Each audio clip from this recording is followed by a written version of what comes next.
Fala meus amigos e minhas amigas corintianas. Estamos aqui novamente para trazer mais um vídeo no canal com as últimas informações do Timão. Deixa seu like, se inscreve no canal e deixe também seu comentário. Vamos pro vídeo. Corinthians e Barcelona do Equador. Você viu que o professor Castilho vai estar aí.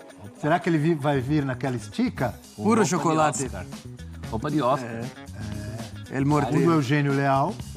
Aquela é uma roupa de músicos de New Orleans. Músicos de jazz. Foi o que veio à minha mente, Mas né? é verdade. Né? Tem Os uma... caras que tocam lá com Tem uma saxofone. referência. Big bands. Big Aquelas- bands e Duke tal. Ellington.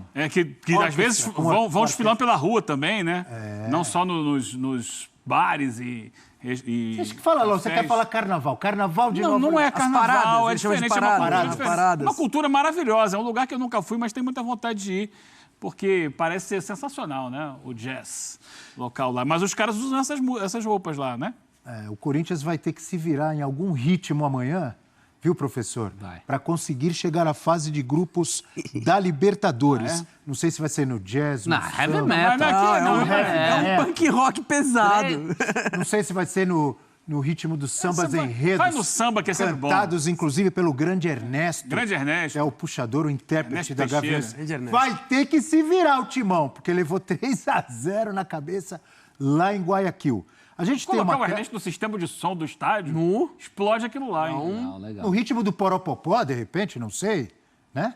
Poropopó é sempre cantado ali na Arena do Corinthians. A tela é com as maiores vitórias do Corinthians nessa era, Ramon Dias. Nenhuma por 4 gols de diferença, porém 5 com 3 gols de diferença.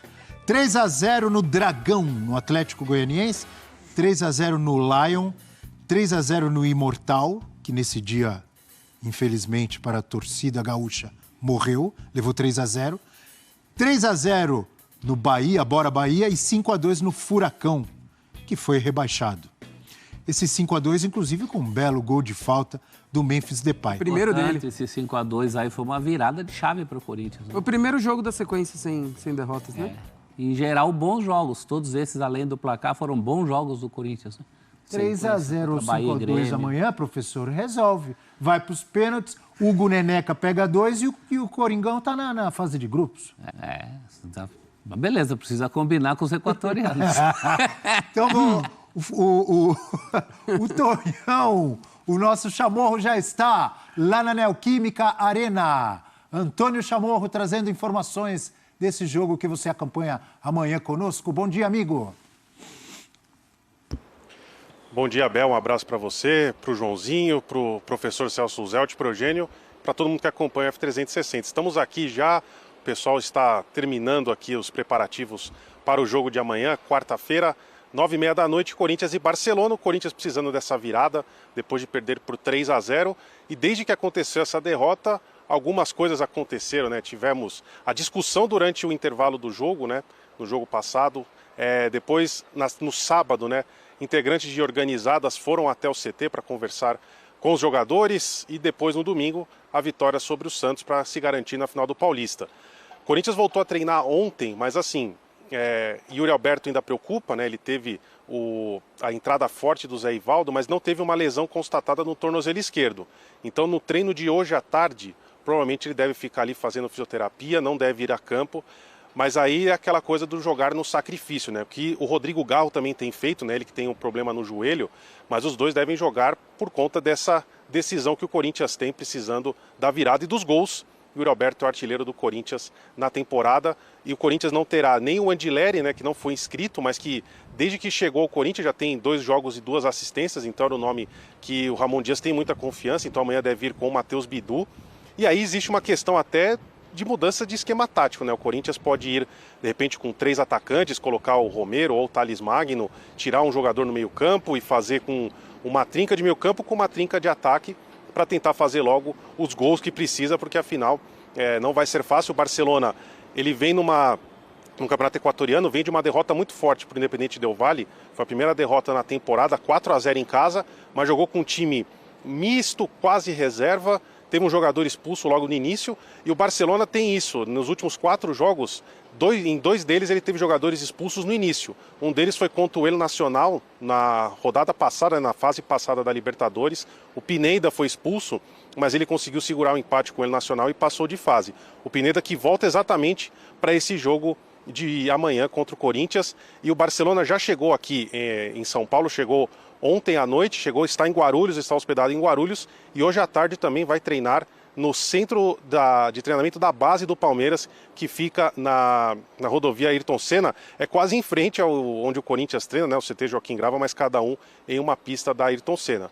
Mas é isso, o Barcelona já está aqui, vai treinar hoje, não deve fazer reconhecimento de gramado aqui na Neoquímica Arena, e o Corinthians também treina hoje à tarde, e aí a gente vai ter esse mistério para saber quem joga no Corinthians e também se o Corinthians vai ter mudanças nesse esquema tático, Abel.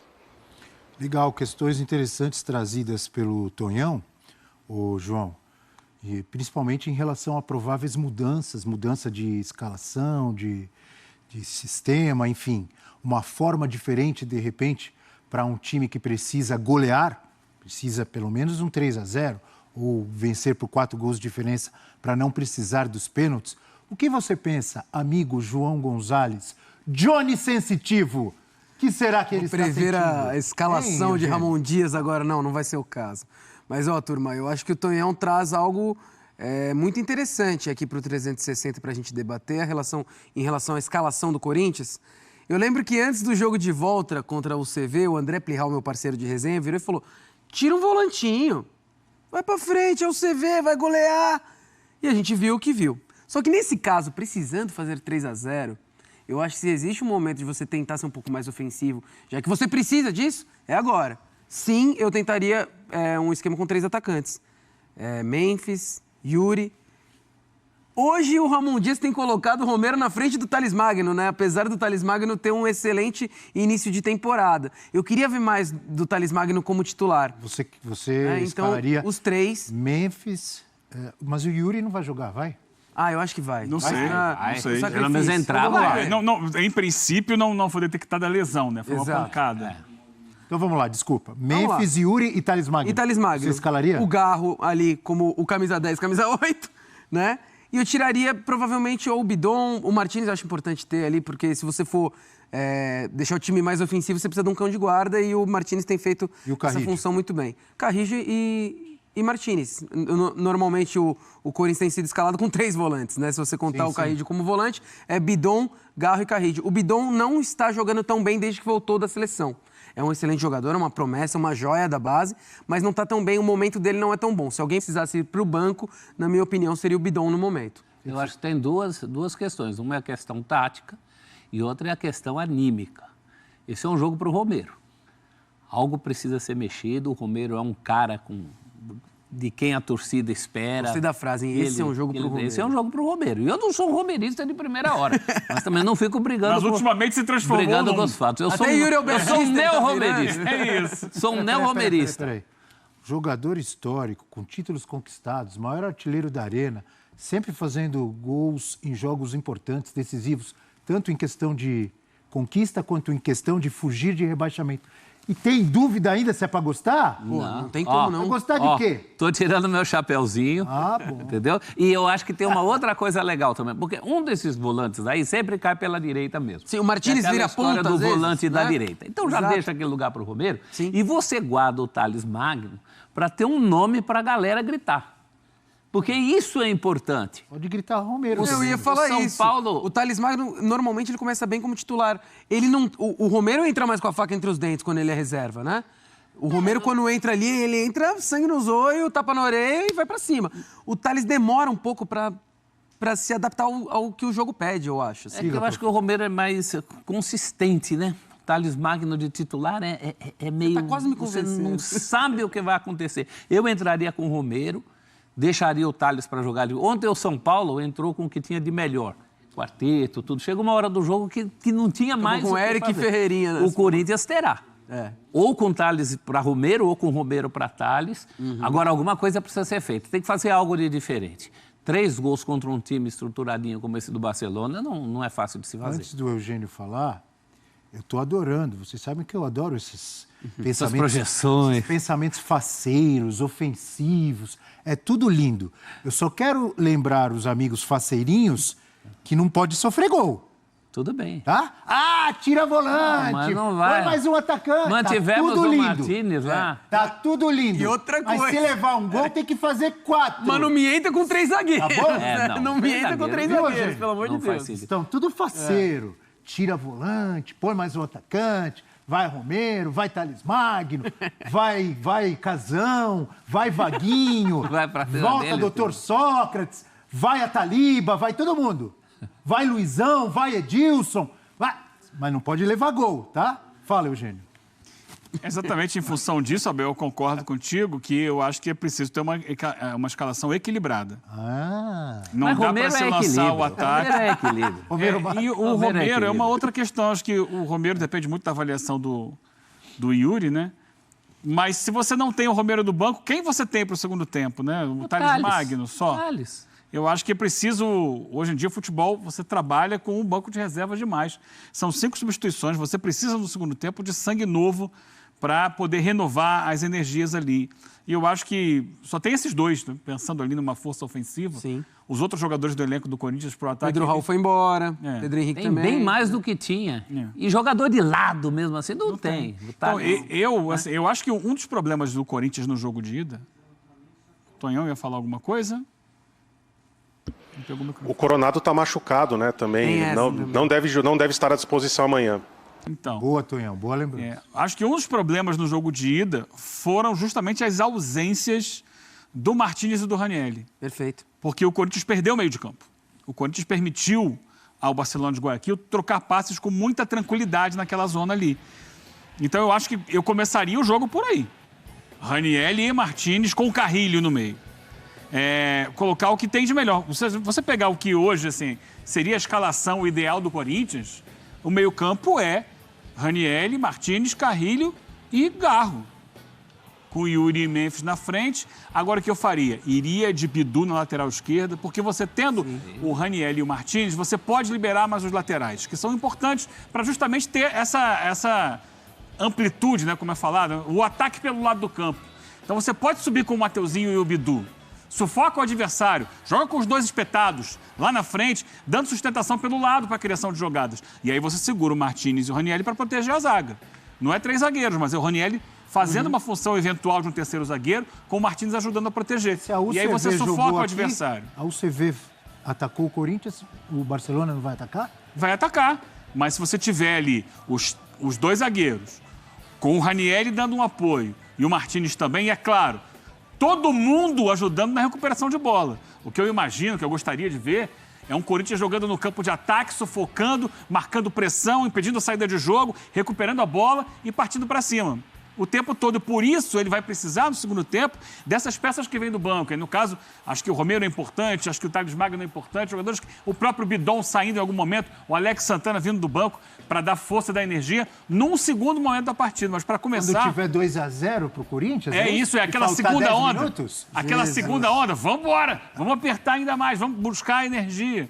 Então, eu acho que para começar, eu não abriria a mão de Ranieri e Martínez no meio-campo, para que possa liberar o Bidu, imaginando que seja o Bidu, que é o lateral esquerdo mais ofensivo que o Corinthians tem, sem contar com o Henrique, que não está inscrito, e o Mateuzinho do outro lado, para que eles subam bastante e que subam juntos, que sufoquem o... Eu acho que tem que ser assim, pelo menos meia hora de sufoco. Também. Não, meia hora de sufoco, pressionando Precisa abrir o placar cedo. muito né? sem a bola no campo de ataque para não deixar o Barcelona sair jogando. Boa. Aproveitando a velocidade do gramado, a qual o Barcelona não está tão acostumado quanto o Corinthians. Tivemos diferentes opiniões aqui. Assim que eu gosto. Por isso que seria interessante, o Tonhão falou, não vai ter reconhecimento do gramado pelo Barcelona, não vai ter hoje, em algum momento vai ter, Tonhão, porque é fundamental para o Barcelona reconhecer esse gramado, né? Então, eu até perguntei pro assessor de imprensa do Barcelona, mas ele me falou que, em princípio, não, que eles vão fazer esse treino no CT da base do Palmeiras Ali eu já não sei se tem um gramado que possa ser parecido aqui com o gramado da Arena. E tem uma coisa, né? Eles também estavam jogando, até os últimos treinos do Barcelona, eles mostraram um campo muito pesado, né? Chovendo muito lá em Guayaquil. Hoje, por exemplo, não tem previsão de chuva por enquanto. O gramado aqui está seco, né? Então, de repente, amanhã ainda, se chover, pode ser ainda mais complicado, né? Porque ainda, além de um gramado que talvez eles não conheçam, ainda vai estar com molhado, então ainda vai correr muito mais a bola. Mas, em princípio, o Barcelona não vem fazer reconhecimento não, Celso. Tonhão, tá seco, você destacou bem, mas você sabe também, como eu, que eles molham bem o gramado antes do jogo. Não como quando chove tanto que fica encharcado, óbvio que não. Mas eles dão uma bela irrigada antes do jogo, em vários estádios e no estádio do Corinthians também, né, Tonhão? Não só, né, antes do jogo, logo antes de a bola rolar, como também no intervalo, né? E muitas vezes pro lado que o Corinthians ataca, né? Tonhão, tô falando que o Tonhão tá esperto. Ele fica de olho em tudo. Tonhão, a gente estava falando aqui da defesa, né? Até brinquei com os amigos, com o professor Celso e com o João, que querem colocar 200 atacantes e tal. Outro dia o Ramon Dias falou assim, só preciso de 20 segundos e arrumo a defesa. Passou pelo Santos, mas tomou gol de bola aérea de novo. Torcedor do Timão tá preocupado, Tonhão. Exato, o Corinthians só não tomou gols em 3 jogos nesse ano. Então, realmente é algo preocupante.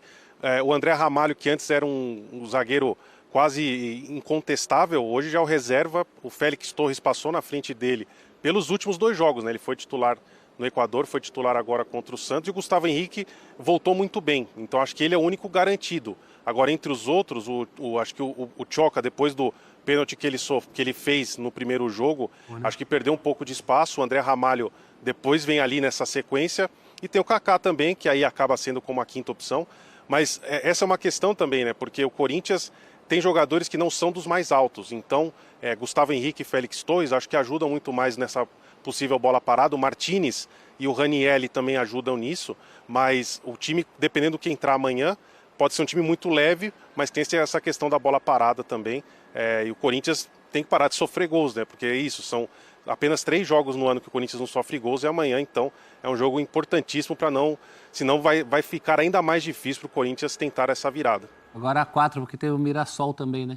Ponte Preta, Novo Horizontino, São Bernardo e Mirassol. Continua sem encher os dedos de uma mão. Toma muito gol.